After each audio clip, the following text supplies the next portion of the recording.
Bismillahirrahmanirrahim. Assalamualaikum warahmatullahi wabarakatuh. Salam sejahtera bagi kita semuanya. Sahabat-sahabat Yampi, dari petani milenial, dari Gapotang, Poktang, KPNA, organisasi-organisasi profesi, organisasi kemasyarakatan di bidang pertanian, di bidang agribisnis, dan juga pengusaha-pengusaha ya, pangan ya, yang berada di seluruh Indonesia. Pada kesempatan ini kita akan kembali ngopi bareng MCH, ngopi bareng, ngobrol tentang bagaimana pembangunan pertanian, bagaimana mensejahterakan petani, ya, dan kemudian bersama MCH Muhammad Jafar Hasan. Kali ini kita akan lagi berbincang tentang bagaimana ya swasembada pangan ya. Nah, dan juga spesifik lagi bahwa pangan lebih pada beras ya. Paling tidak beras dengan jagung hanya seperti itu. Nah, kemudian kita berbicara bagaimana keinginan Presiden Prabowo kita bersuasembada beras, ya. bersuasembada pangan. Nah, itu kita akan berbincang lagi untuk lebih kita pencerahan kita oleh seorang tokoh yang kita hadirkan pada kesempatan ini. Tokoh ini saya adalah sahabat saya, ya, dan ya lebih muda sedikit saya. Mudanya cuma bulan ya. Karena kita mengatakan bulannya cuma lebih muda dia. Oleh karena itu masih bisa saya suruh-suruh ya. Karena dia lebih junior dari saya dari aspek itu. Dan beliaunya ini juga ya memang adalah mantan Direktur Jenderal Pertanian Tanaman Pangan ya. Dan menggantikan saya gitu. Maksudnya setelah saya beliaunya ya gitu. Nah, kemudian beliau melanjutkan karirnya juga dipercaya menjadi Kabulok ya, Kepala Badan Logistik ya. Nah, itu namanya Bapak Insinyur Sutarto Alimuso MBA. Ya. Anak Pacitan. Terkenalkan sekarang, dulu kan dari papanya nggak ada yang kenal. Sekarang Pacitannya menjadi terkenal ya. Dia anak Pacitan. Jadi beliaunya juga ya mengaku bersahabat dengan SBY, kan sekampung maksudnya ya. Nah, beliaunya juga sebelumnya Direktur Perlindungan Tanaman. Ketika saya dirjen, beliaunya Direktur Perlindungan Tanaman. Perlindungan tanaman itu kerjaan-kerjaan kecil itu ya. Nah, kemudian jadi Sekdit ya, saya hafal biografinya. Sekdit, kemudian Direktur Jenderal Tanaman Pangan. Setelah saya pergi ya meninggalkan tanaman pangan, baru berani menjadi dirjen beliaunya.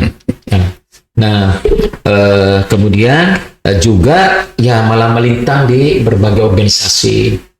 Ya, ada namanya Masyarakat Perlindungan Tanaman. Karena sebenarnya di keahliannya ini adalah perlindungan tanaman ya. Perlindungan itu ya yang kita semprot-semprot itu ya. Saudara-saudara kan sudah tahu ya kalau kita berbicara perlindungan tanaman. Nah, kemudian juga beliaunya memimpin organisasi namanya Asosiasi Penggilingan Padi Pak Tarto ya. Perkumpulan Penggilingan Padi Indonesia. Ini yang terakhir kemarin juga gue diajak situ.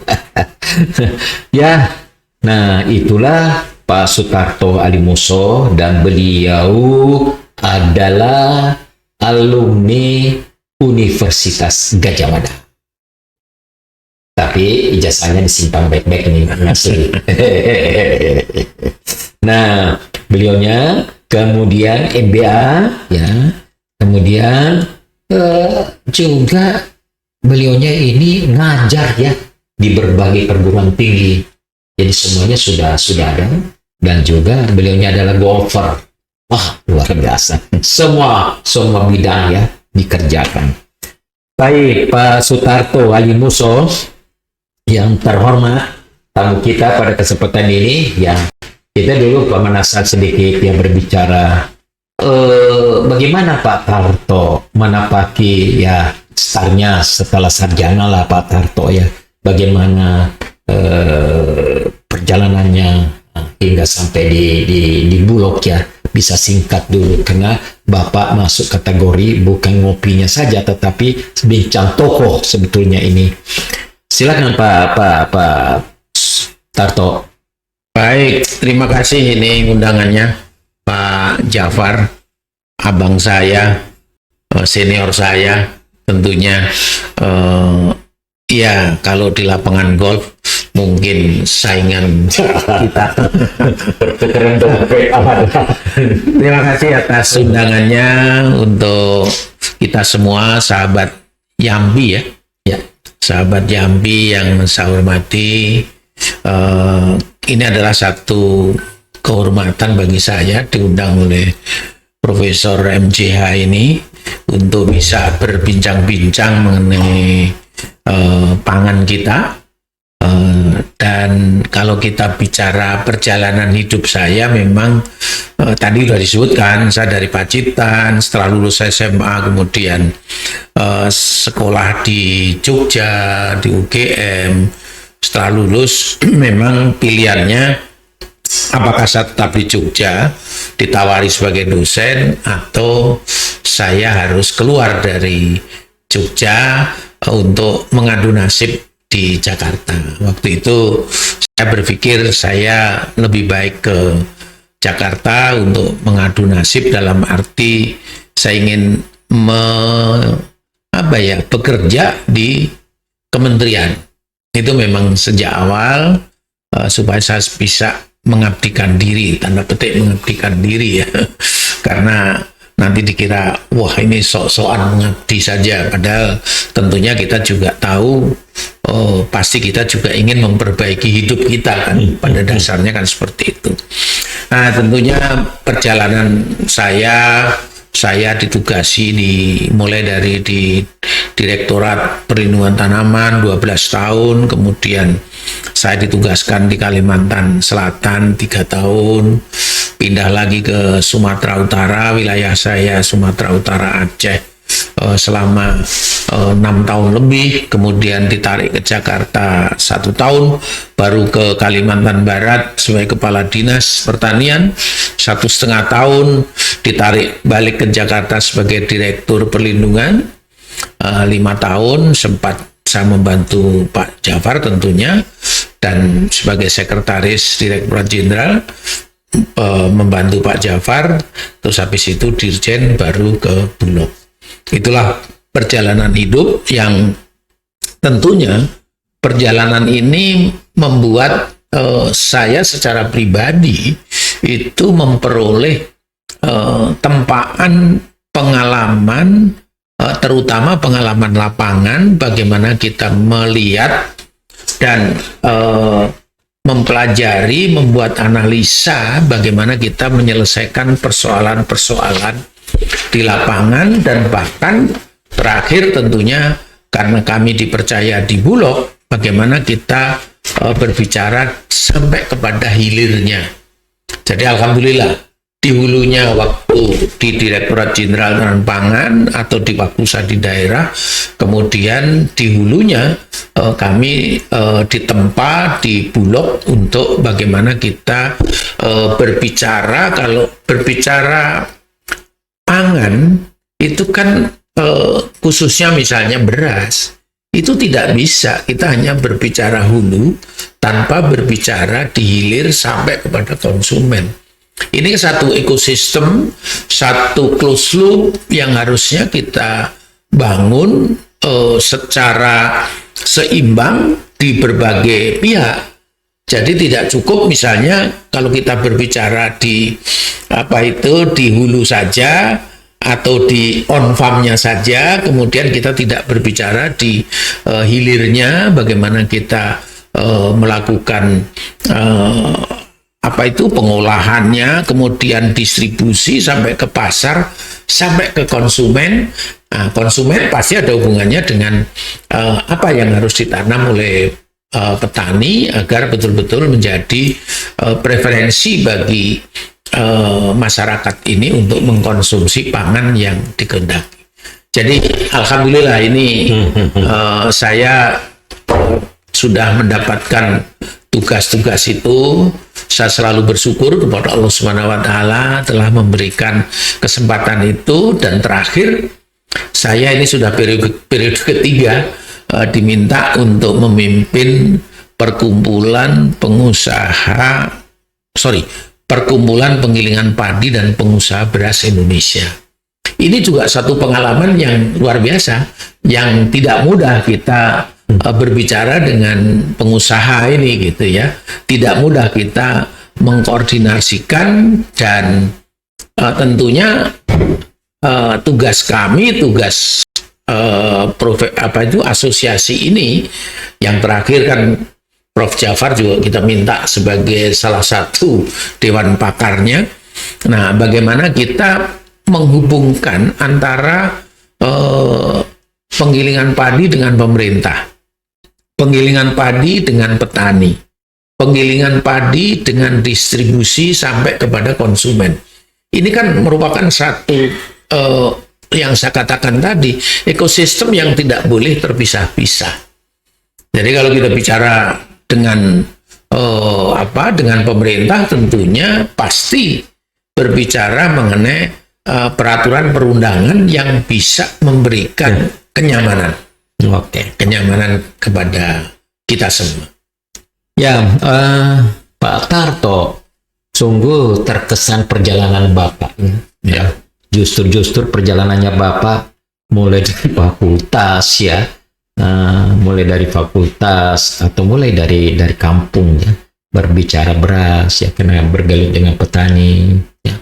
Kemudian masuk fakultasnya pertanian ya, pangan lagi, kemudian masuk kerja di Kementerian Pertanian di Direktorat Jenderal Pertanian Tanaman Pangan, kemudian menjadi kepala dinas, semuanya ngurus pangan terus-menerus, sampai dirjen, sampai bulog, urus beras, sampai di penggilingan, ngurus beras semuanya.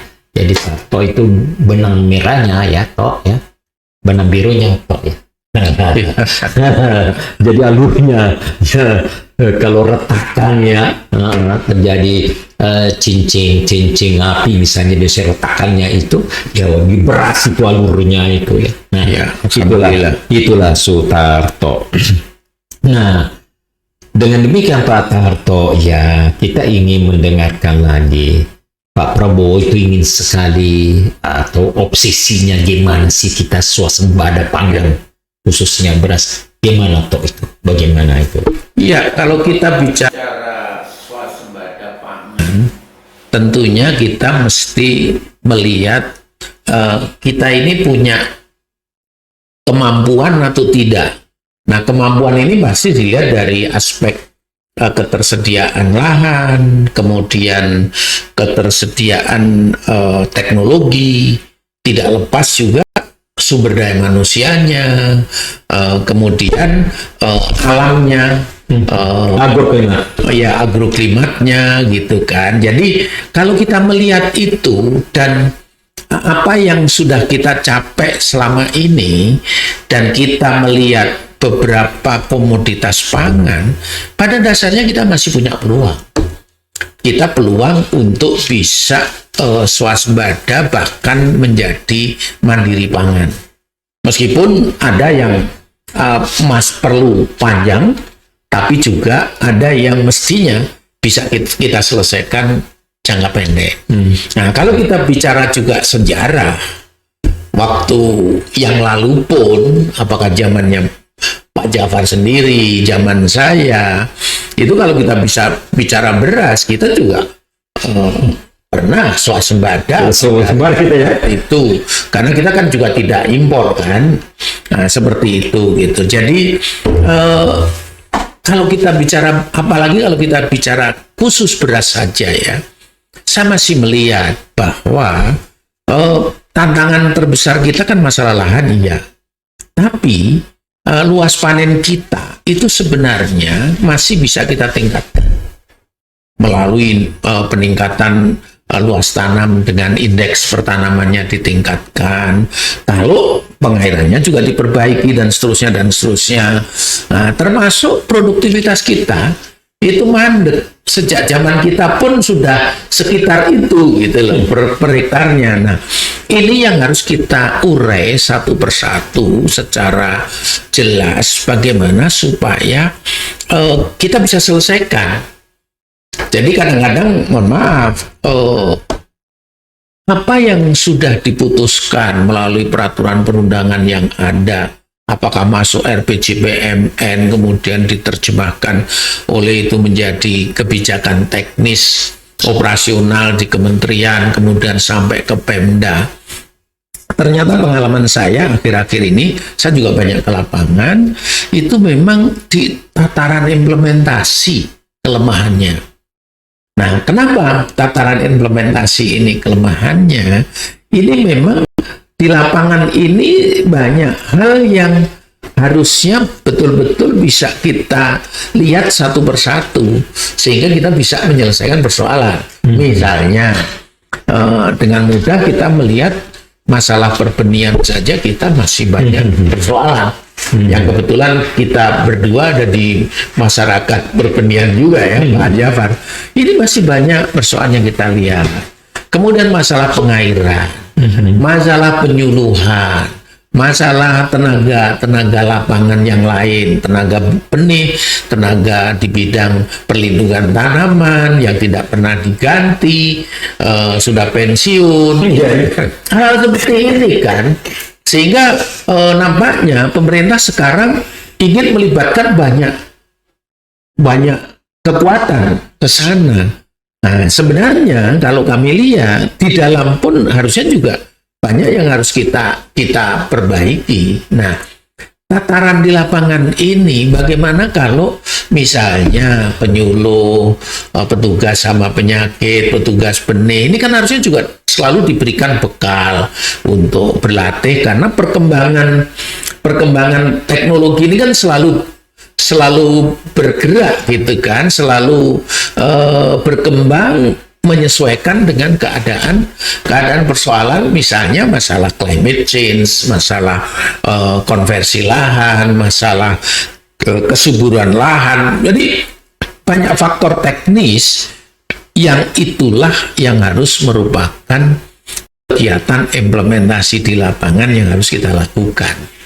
Jadi kalau itu bisa kita lakukan dengan baik, saya yakin kita masih mampu kok dari rata-rata 5,3, 5,4 ton per hektar padi, itu bisa kita tingkatkan menjadi 6 atau 7 ton bahkan, itu kita sudah jadi eksportir.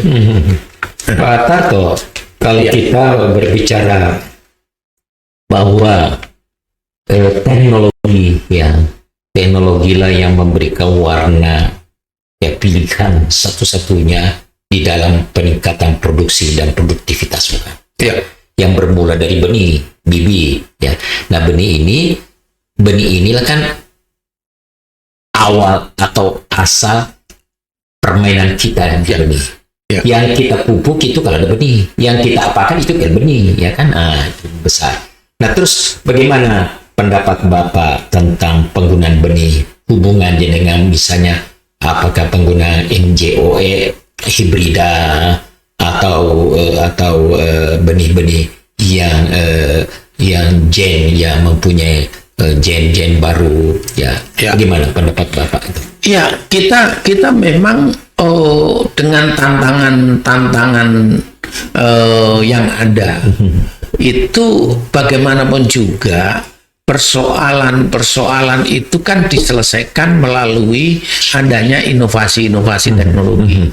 Nah, kalau kita bicara inovasi teknologi, sebenarnya apakah itu hibrida, apakah itu dengan genom dan sebagainya di perbenihan, itu menjadi salah satu pilihan. Pilihan yang harusnya bisa kita dorong, kita kembangkan, kemudian semua pilihan itu, karena ini adalah satu ekosistem, pasti kemudian ada tantangan baru. Nah, tantangan baru ini harusnya juga menjadi perhatian kita untuk kita adanya inovasi baru lagi. Kan misalnya, oh ternyata hibrida ini peka terhadap masalah cekaman iklim misalnya. Ya kita pilih di mana yang paling cocok, yang cekaman iklimnya tidak seberat pada posisi, karena Indonesia ini kan begitu luas, variabilitasnya luas, tinggi. Termasuk misalnya kaitannya dengan hama penyakit, kaitannya dengan kualitas produksinya nanti. Jadi ini semua perlu kita ramu di dalam satu, ya kalau dulu kan ada istilah paket teknologi ya, tapi mungkin kalau orang bicara paket teknologi mungkin tidak ada yang tidak suka. Tapi sebenarnya itu kan menjadi satu ramuan.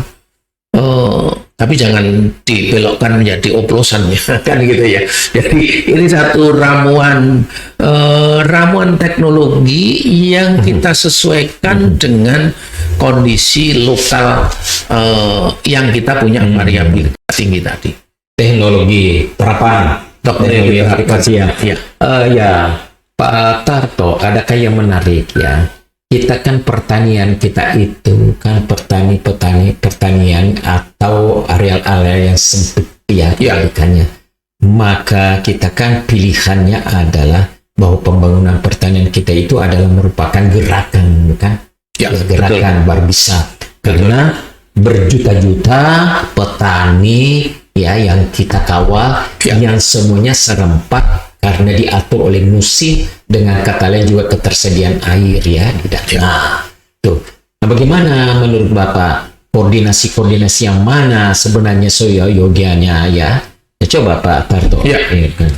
Ya, sebenarnya konsep yang lalu itu kan ada konsep korporatisasi petani. Tapi saya selalu mengingatkan, korporatisasi petani berbeda dengan korporasi menguasai petani. Kalau korporasi menguasai petani itu sama aja dengan jadi tetap buruh petaninya. Ya, ini yang harus kita rubah. Korporatisasi petani ini, sehingga bagaimana kita membangun, itulah yang kami tawarkan juga, karena setelah kami saya bekerja sampai hilir tadi, bagaimana kita membangun klaster-klaster. Nah, klaster ini kalau kita bicara karena klaster dengan utamanya adalah padi, nah di situ yang saya sebut justru itulah yang disebut dengan rice estate. Jadi klaster ini kami sudah mencoba menghitung kalau satu penggilingan padi kecil itu cukup bekerja sama dengan kira-kira sekitar 250 sampai 300 hektar. Nah, ini akan menjadi satu closed loop yang tertutup. Efisiensi terjadi di sana. Jadi pengelompokan yang kita kenal jadi poktang, kemudian gapok. Betul. Itu syarat-syarat. Ya. Kemudian dijadikan sebenarnya Kopi bareng MJH, ngobrol santai penuh makna. Bersama Prof. Muhammad Jafar Hapsa, cerita petani penuh inspirasi.